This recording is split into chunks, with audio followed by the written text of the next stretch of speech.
Confesso que sempre fui bem para cuidar de coisas.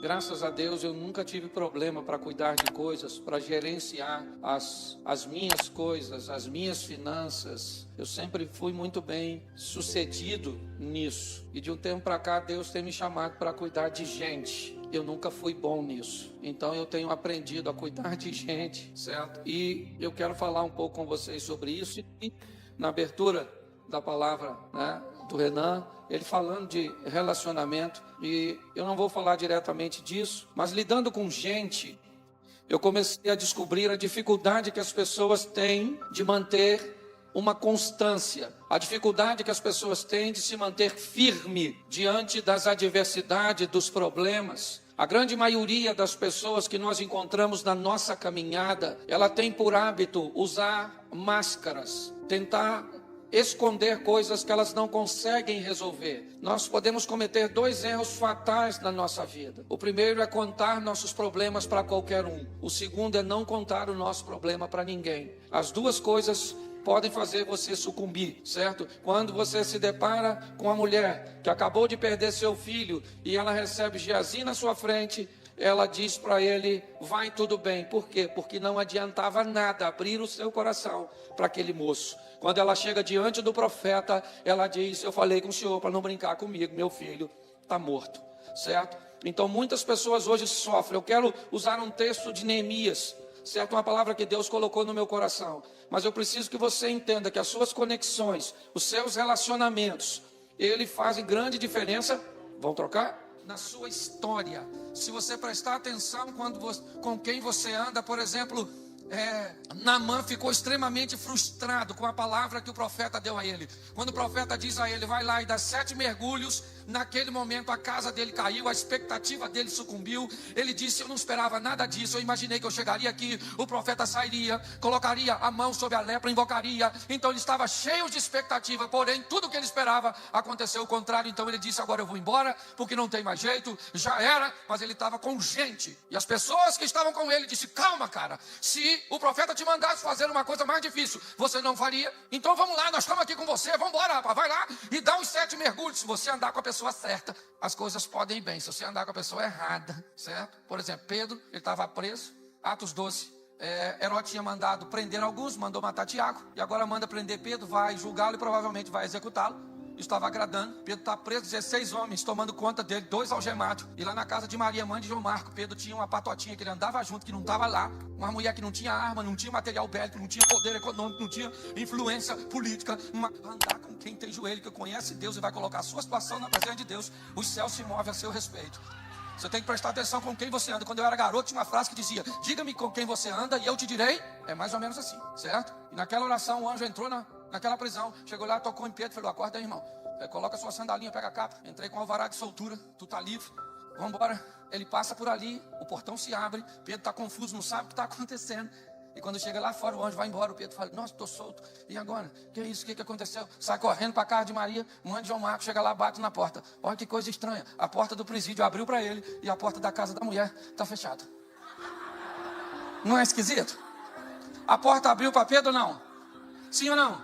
Não, a porta abriu para o anjo. Tem porta que só vai se abrir se você estiver andando com a pessoa certa para que a porta se abra.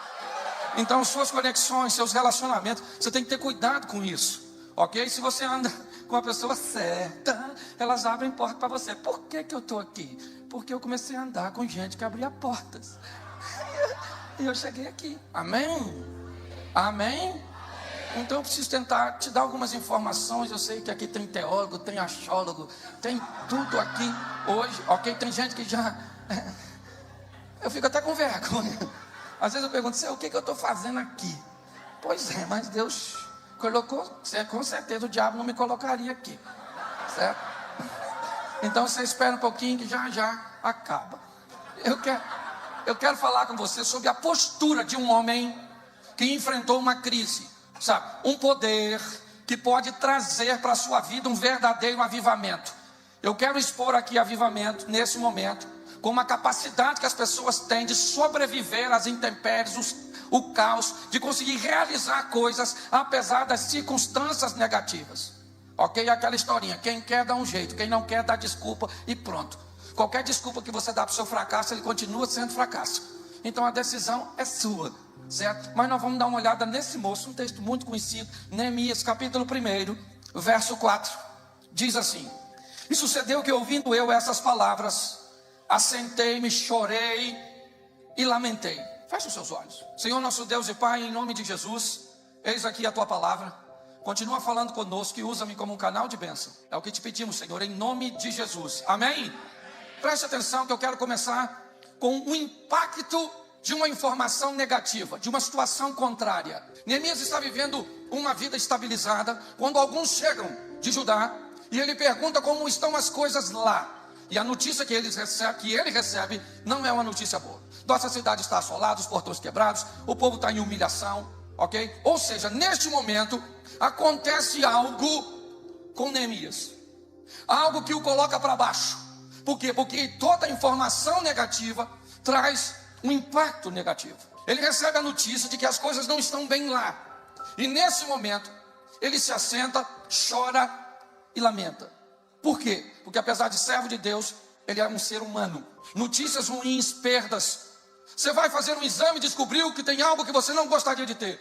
Você vai viver uma separação, a perda de um ente querido, a perda de um emprego que você praticamente dedicou a sua vida inteira e agora no final te mandaram embora. A traição, seja o que for. Como nós lidamos com coisas negativas? Como nós sobrevivemos a isso? Nós sabemos que a Bíblia diz que todo dia traz consigo o seu mal. Nós sabemos que no mundo teremos aflições, mas a teoria ela é diferente da prática. Eu sei de tudo isso, mas como eu me comporto, como quando as coisas não saem como eu gostaria que elas saíssem. O impacto da perda, da dor, do caos, da humilhação, da dificuldade. Eu quero que você faça uma analogia do que esse moço está vivendo. Ele recebeu um impacto, e nesse impacto ele senta, ele chora e ele lamenta. Por favor, não tente sabotar o seu momento de dor. Se a hora é para chorar, irmão. Senta e chora, chora, chora, chora, certo? Está na hora de perder? O bandido chegou, botou e falou: perdeu, irmão. Fala para ele, a Bíblia diz: há tempo de ganhar e há tempo de perder. Chegou a hora de perder. Isso aí é um texto bíblico que você está citando para mim. Pode até baixar a arma que eu vou obedecer. Pronto. Porque tem gente que parece que não tem habilidade para lidar com os momentos de perda, de dor, de crise. Morreu alguém, não vou chorar porque está com o Senhor. Está com o Senhor, miserável, mas chora. A Bíblia diz: se você morrer e ninguém chorar, é melhor que você não tivesse nascido, que você fosse um aborto. Não. Tem gente que acha que não pode chorar, que não pode sofrer, que não pode. Não, você pode. É isso que ele faz, ele se senta. Salmo 133 ou 137, às margens, junto dos rios da Babilônia, nós nos assentávamos e chorávamos, lembrando de Sião. A turma está indo para o cativeiro, qual é a hora? Chorar mesmo. Se hoje você está na hora do choro, chora, não engole não. Viva a sua crise, viva a sua dor com dignidade. Mas sabe o que eu gosto desse texto? É que diz assim: e ele sentou, chorou e lamentou por alguns. Pois é. Você pode sentar, chorar, lamentar, espernear, isso, mas tem que ter tempo para esse troço acabar, entendeu? Meu marido morreu, oh meu Deus, nunca mais, acabou minha vida. Não, fica boa dele que morreu, entendeu? É doloroso sim ou não? Claro! Viveu com um homem 30, 40 anos, mas o cara morreu, filho. Lembra de Davi? Eu vou pelo caminho. Isso, todo mundo morre, ele só foi na frente. E a senhora deveria glorificar a Deus, porque poderia ter sido a senhora. É só uma questão de perspectiva. É perspectiva, querido. O que é uma pedra para o distraído? A possibilidade de tropeçar. O que é uma pedra para o construtor? A possibilidade de fazer uma obra. O que era uma pedra para Miguel Ângelo? A possibilidade de fazer uma estátua, uma obra-prima. O que é uma pedra para o viajante? Um banco. Você que olha, um pessoal assim desanimado. A gente fala muito bem, mas na hora de viver é o problema. Não, sentei, chorei e lamentei. Por algum tempo, o choro pode durar mas a alegria vem. Isso, tempo. É o tempo de luto, chora. Mas você tem que fazer essa dor diminuir a ponto de não impedir que você tenha um poder de reação, ok? Por alguns dias, pronto. E passou o dia, passou. Entende? Vambora. Vida que segue. Eu fui assaltado no Rio de Janeiro. Nunca mais eu saio. Menino, o Jardim do Éden era perigosíssimo. Sim. Por proporção, Caim matou Abel. Morreu 25% da população num dia só. É só uma questão de ótica. Você consegue entender? Então, por alguns dias, descubra uma doença e tente levar a sua dor por mais do que ela deve ir, e você vai ver o que a doença vai fazer com você. É fácil de dizer? Jeová Rafa. Isso. Ele é o Rafa quando você está são, mas eu queria te dizer uma notícia. Ele também é quando você está doente, porque parece que a gente só fala isso para os outros. Quando chega na nossa vez, é ou não é? O Neemias, ele sentou, chorou, lamentou por alguns dias. Depois ele entrou em modo de recuperação. Jejuei, orei e fui para a presença do... Isso aí. É para lá que ele vai. Por alguns dias ele sentou, chorou, recebeu um impacto, a dor era aguda, era difícil, era algo com seus questionamentos. Por quê? Tá bom, passou, agora eu entro em modo de recuperação. Minha vida não pode terminar assim. Ele vai jejuar, ele vai orar, ele vai se aproximar de... Ainda está doendo, sim ou não? Sim ou não? Claro que está, mas a dor não é mais capaz de anular seu poder de reação. É isso. Onde está a nossa força? Na presença do Senhor. É nele que nós vamos ter condições de prosseguir. Ele está triste, sim, mas a tristeza logo diminuiu. E ele então foi para lá, jejuou, orou, falou com Deus: Senhor, eu estou aqui. Começou a conversar consigo mesmo. O Senhor guarda o seu conserto, a sua aliança. O Senhor é fera, o Senhor é Deus, o Senhor é demais da conta. Eu estou contigo e não abro. E isso foi potencializando sua recuperar. Isso, eu gosto disso. Ele começa a criar nele um poder de recuperação, capaz de dar a ele o quê? Condições de não sucumbir mediante as dificuldades. Ele começa a planejar. Eu gosto desse cara porque ele começa a planejar algumas coisas. O texto eu não sou obrigado a ler tudo. Depois você lê, está tudo ali, não é mesmo? Tá? Porque vou cumprir o tempo aqui. Escute só como é que é a maneira. Ele, certo? Está conversando com ele mesmo, ele fala assim: Senhor, eu sou teu servo. E no final do texto ele diz: eu também sou o copeiro do rei. Eu acho isso fantástico. Primeiro ele diz que ele é servo de... Isso, tem conexões com os céus. Conhece os recursos que vêm de lá. Segundo, ele diz que é copeiro do... Tem contato com o rei, também tem conexões boas aqui. Porque tem gente que só tem conexões boas aqui, mas não tem aqui. Tem gente que só tem aqui, mas não tem aqui. Então se lasca.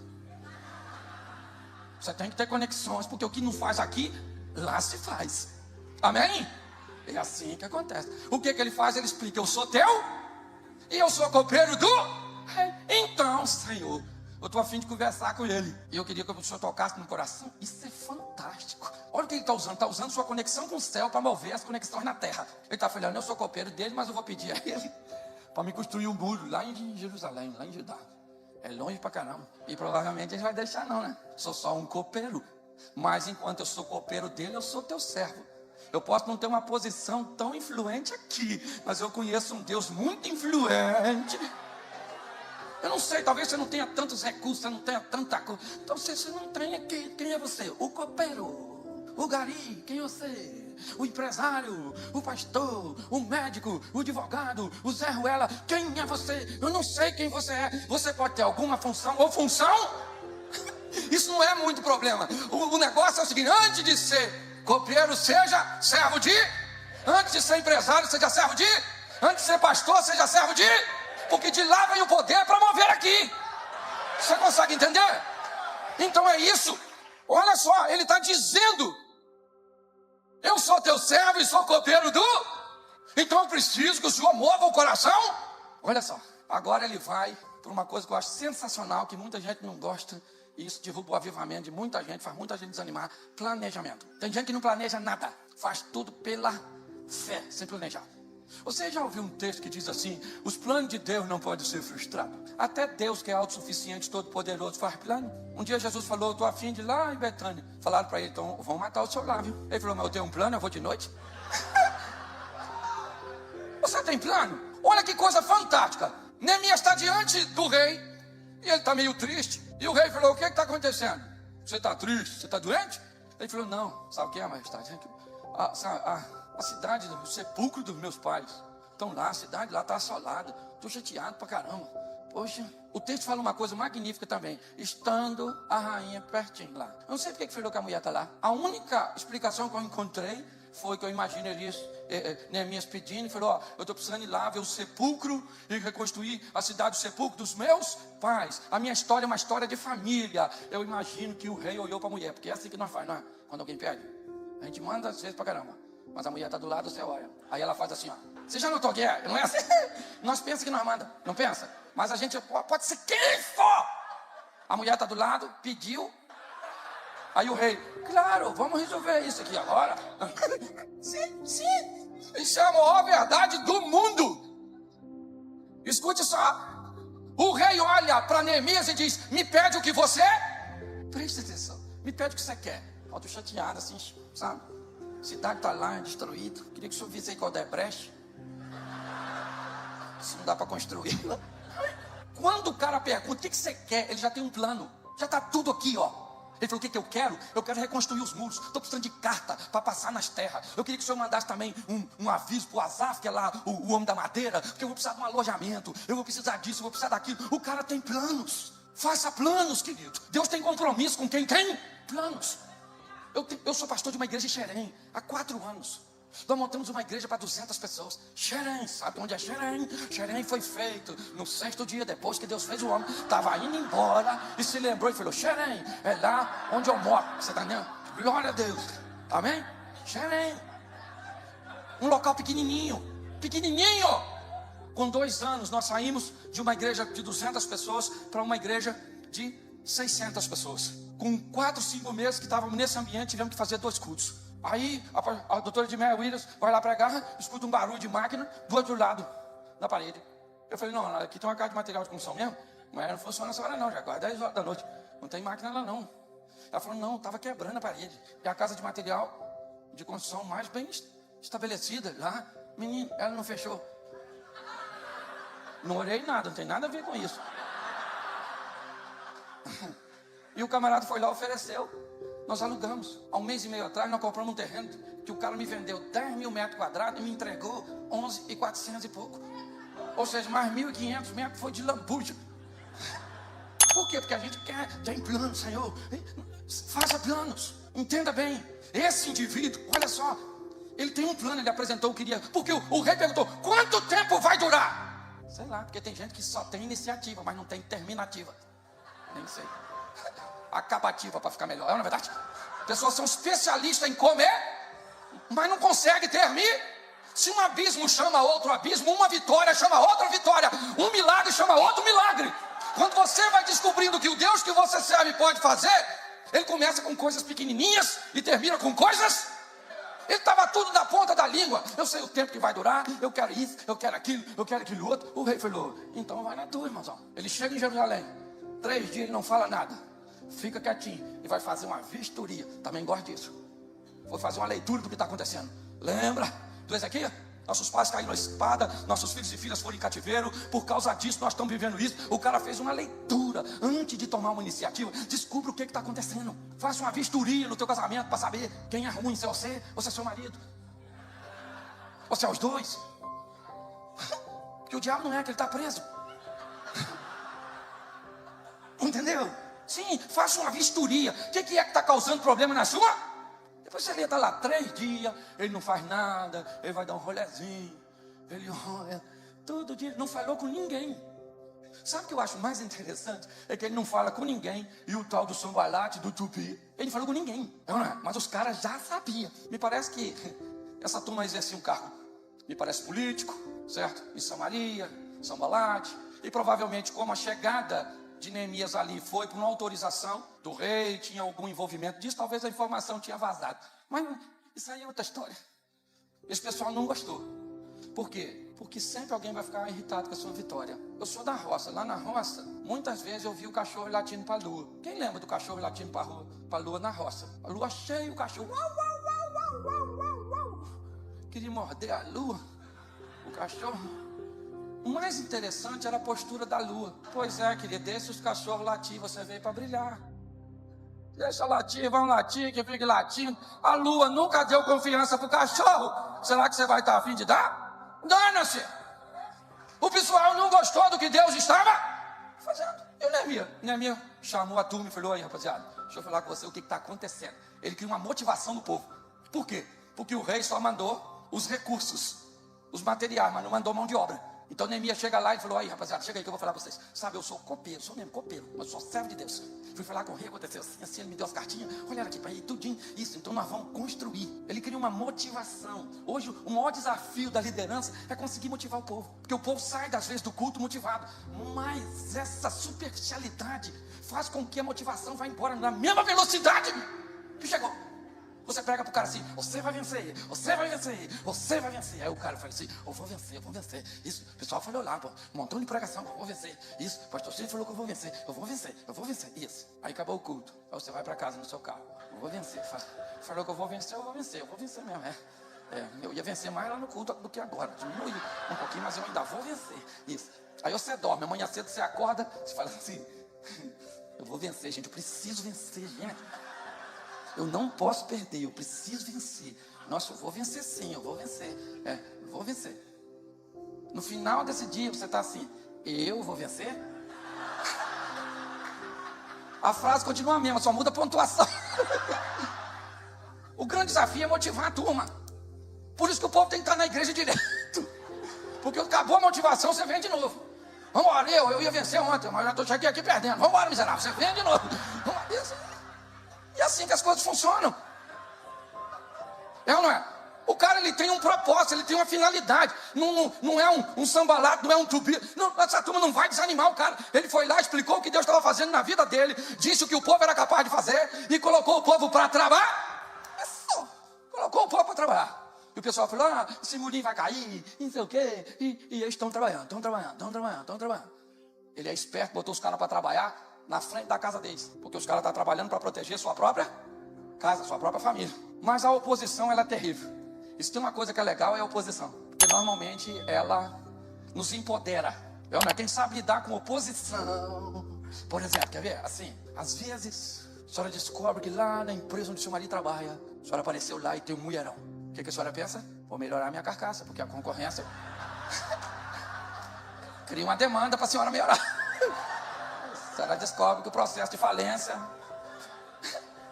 Você ri, mas é verdade, não estou mentindo, é o meu jeito de pregar. É ou não é? Sim. Nada melhor do que um Isso, uma oposição às vezes. O tal do sambalate do tubi, agora eles ficaram irritados. Agora eles querem briga, juntaram lá para... O Neemias também, fazendo obrinha. Chamaram ele falou: vai dar para eu ir aí não, falou? Se eu for aí, a cobra... eu tenho prazo para entregar, tá entendendo? A determinação desse camarada para mim é algo fantástico. Por quê? Porque ele sabe onde quer chegar. E para chegar lá ele precisa aprender a vencer esses obstáculos. Primeiro, vencendo o quê? O desânimo, o impacto daquilo que é ruim. Segundo, estabelecendo o tempo que aquilo vai durar, que o choro, que a dor, que aquilo que poderia neutralizá-lo, pode até neutralizá-lo, mas apenas por um período. Já já ele vai estar de pé. Onde? Na presença de Deus. De onde virá suas forças? Através do jejum, da oração, da proximidade. Depois ele tem uma conversa com ele mesmo, convencendo a si mesmo. Porque tem gente que é bom demais para convencer os outros, mas não exerce influência nenhuma sobre si. O cara é bom para dizer para os outros serem fiéis, mas ele não é. O cara é bom para vir com discurso para tratar a mulher dele bem, mas a dele mesmo trata mal. Tenha tempo para o seu filho, mas o cara não tem tempo para o filho dele. Oferta, mas o miserável não oferta. Ele é bom para convencer os outros, mas tem dificuldade para convencer a si mesmo. Depois de tudo o que ele faz, apresenta seu planejamento. Está aqui, ó. É isso, é nesse tempo, é dessa maneira, é isso que eu preciso.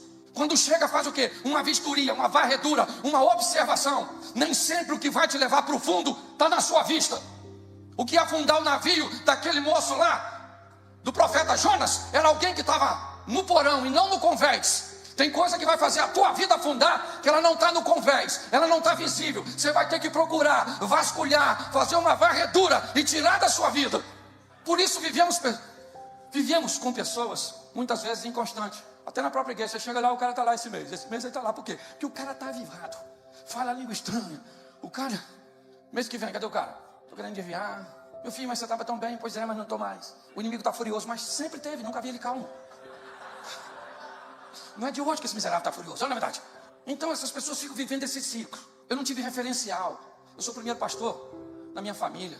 Eu não tive ninguém para aprender. Eu vim de um ministério que não nos impulsionava a aprender, a crescer, a conhecer, a ver o que está acontecendo lá fora. Eu não vi nada disso. Eu não tive referencial de pai. Meu pai se casou, teve 8 relacionamentos. Minhas referências foram a palavra de Deus e as conexões, as pessoas que Deus me deu possibilidade de me aproximar. Eu vi pastor Silas falando de Subirá. Quarta-feira ele está pregando lá na igreja. Pensa aquele cara que você senta e bebe de balde. Você não fala. Quando ele te pergunta alguma coisa, você fala, É para não interromper o raciocínio, não é verdade? Tem gente que você é melhor ser mudo, que você parece uma topeira. Bispo JB fala umas coisas comigo que eu só vou entender 15 dias depois. Eu estou lá em casa e falei, caraca. Sim, ela fala umas coisas que a gente faz assim, pro mar, a gente vai aprendendo, vai vivendo, estabelecendo nossos relacionar. Agora com quem você anda? Olha o profeta, o Isaías. Eu sou um homem de lábios impuros, porque habito no meio de um povo de puros lábios. Usaías falou, me lasquei porque juntei com quem estava lascado.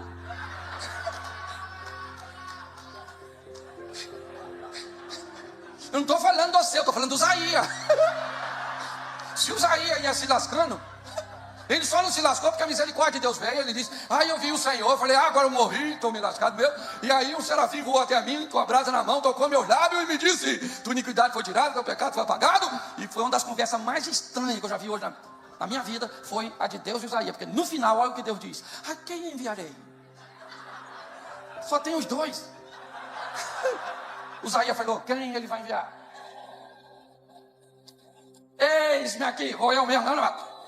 Escute, não, peraí, rapidinho. Escute só. Reveja seus valores. Realinhe seu posicionamento. Porque nós estamos numa guerra. E ela tem se intensificado cada vez mais.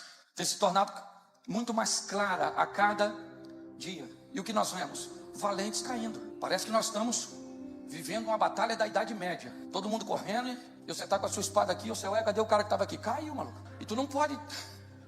Que lá vem o outro, você vai e o outro que estava aqui. Caraca, não é assim. Todo dia tem história, o miserável traiu, o outro fez isso, a outra não sei o quê. Fui numa igreja esse dia que os 2 diáconos foram morar junto.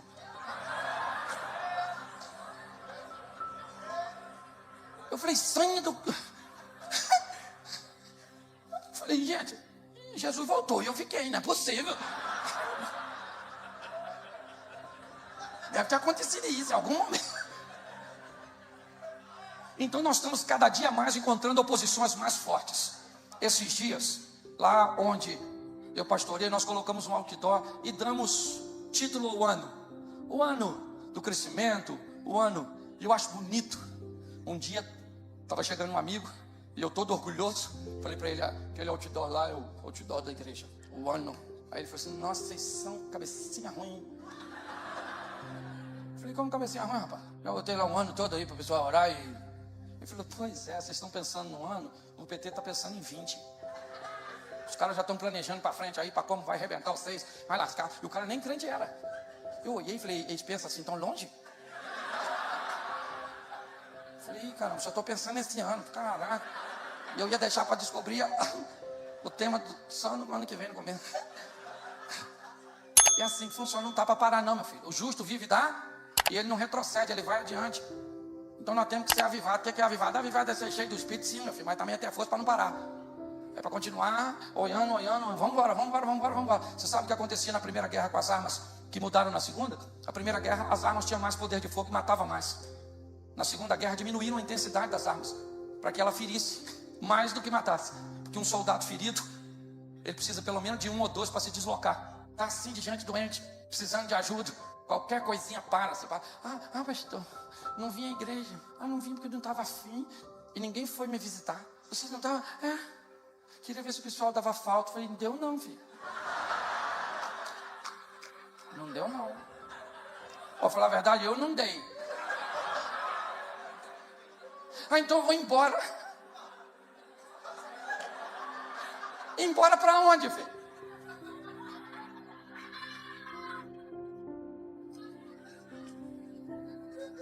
Sabe o que é mais legal? Que você pode estar rindo de você. Isso é que é mais divertido. E vai dar quase 10 horas da noite. Escute aqui. Aprenda uma coisa. A vida é difícil para todo mundo. Em alguns momentos da sua vida você vai enfrentar crises seríssimas.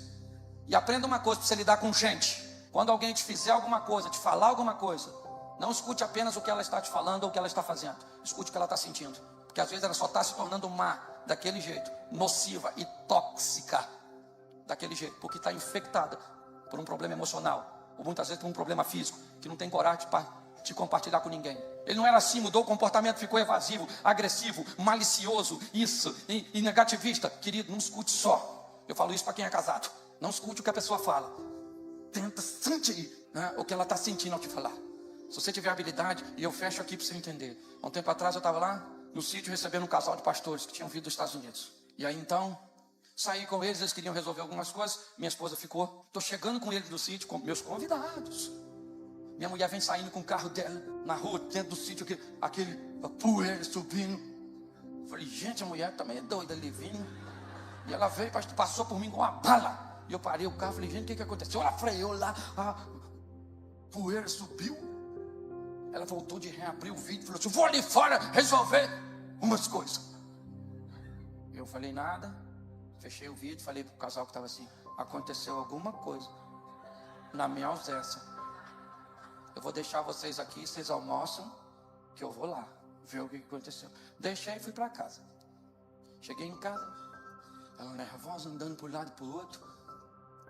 E eu falei, Senhor, me dá sabedoria. Que se o Senhor me der força, aí o fim dessa história vai ser diferente. Aí eu olhei para ela e falei assim, vi que ela estava nervosa. Eu conheço minha mulher, 26 anos nós vamos fazer de casado. Olhei para ela e falei, o que foi, filho? E ela começou a falar, aconteceu isso, porque isso é um absurdo, isso aqui. E eu olhei para ela e falei, deixa eu falar uma coisa com você. Eu vivo com você há quase 26 anos. E se isso acontece, se o que você está me falando acontece há 15 anos atrás, a sua reação seria muito pior. Eu fico feliz de como você cresceu, amadureceu, se aperfeiçoou. A habilidade que você está tendo de gerenciar suas emoções nesse momento é algo fantástico. Que me mostra que eu casei com a mulher certa e a grandeza de alguém que vai cada vez mais. E eu fui olhando para ela, ela foi melhorando. E eu falei, porque realmente você está certa. Sabe, mas essa maneira madura de questionar suas emoções. E ela foi. A minha vontade era falar, sua praga, você vai me matar de vergonha na frente dos outros. Porque é isso que às vezes a gente pensa, nós estamos mais preocupados com o que está acontecendo nos outros do que o que está acontecendo na nossa casa. Eu poderia dizer, você me fez passar vergonha na frente dos meus convidados. Que convidado, rapaz? O mais importante é a emoção da minha esposa. O convidado a gente manda embora, se não quiser não volta mais e pronto. Estou aqui para vender uma imagem que não tem. E eu fui falando com ela, e a bichinha foi pro humano. No final ela falou assim, eles estão lá no sítio, né, Cláudio? Vamos lá para a gente almoçar? Eu falei, vamos num carro só ou em dois? É assim. Se você aprender, dificuldade vem para tudo. Quem aqui é casado? Levanta a mão. Pois é, você sabe o que eu estou falando. É desafiador ou não é? Mas é possível. Mas tem que ter avivamento. Isso. Sim. O grande problema às vezes, gente, é que nós estamos atualmente muito centrados em nós mesmos. Eu brinco com uma historinha e agora eu termino aqui mesmo. Eu já falei isso 2 vezes. Vem aqui falar. Vem aqui falar. Eu brinco com isso, eu estou pregando tanto que esse dia eu cheguei em casa, eu olhei para minha mulher e falei, abra sua Bíblia em Mateus capítulo 5. Ela falou, Cláudio, você está em casa. Eu falei, então vamos só cantar um hino para acabar o culto. Mas escute aqui. O meu propósito com essa mensagem é criar em você um poder de reação, amém? Vai doer, vai, mas tem prazo para cá. E quando a dor acabar, você vai para os pés e faça seus planos. Faça uma leitura real do que está acontecendo. Crie uma motivação em você e nas pessoas que estão ao seu redor. E parta para a execução. 52 dias depois, o murinho está prontinho. Ai, que beleza. É ou não é? E o Sambalat, Tobia? Então você tem que aprender. Mas se você fizer isso que eu vou falar, suponhamos que o seu marido falasse assim para a senhora: amor, eu queria ter um encontro amoroso com você amanhã, às 8 da noite. Vou chegar mais cedo, você dá um Rivotril para as crianças. toma um banho de vencedora, bota uma roupinha de combate. Eu vou chegar, nós vamos assistir um filmezinho no Netflix, vamos comer uma saladinha e depois vamos ter uma noite nossa aí, só nossa, certo? E a sua mulher fala, isso aí, tô dentro. Joia, animada. Ela preparou tudo e 8 horas da noite, conforme você disse que chegaria, você não chegou. E ela ligou para você, seu telefone chamou, ninguém entendeu. Aí, quando passou das 9 horas, aquele traje para te receber já virou uma fantasia na cabeça dela, certo? E você não chega, ela liga agora para você e seu telefone agora, ele não chama mais, ele está na caixa postal. Ok, 10 horas da noite e ela está lá. O diabo nem vai lá, que se ele for, ele não entra na senhora, é a senhora que entra nele, olha a verdade. É uma possessão invertida. Escute aqui. Quando dá 11 horas da noite, o marido aparece. A senhora já está para morrer, a senhora está assim, ó. Quando ele chega, a senhora diz assim, está escrito palhaça aqui? Eu estou te esperando desde as 8, agora se você quiser comer, coma essa comida fria, seu miserável. Nunca mais eu passo por essa humilhação. Ela está certa ou errada? Certa ou errada? É errada. Ela está certa de sentir, está errada de falar. Se ela fosse uma mulher avivada, com o poder de Deus, do verdadeiro avivamento, é o que ela faria quando ele está chegando. Ah, Senhor, Senhor, o Senhor sabe o que eu sinto nesse momento. É assim, uma mistura. Jack, o Estripador, Jason e Fred Krueger. E o Manigo do parque também. É, tudo junto. Mas eu não sei ainda o que acontece. Então eu vou reunir minhas forças. E eu vou perguntar para ver o que aconteceu, porque eu também não sei ainda, mas... Aí ele chega. Aí a senhora fala assim...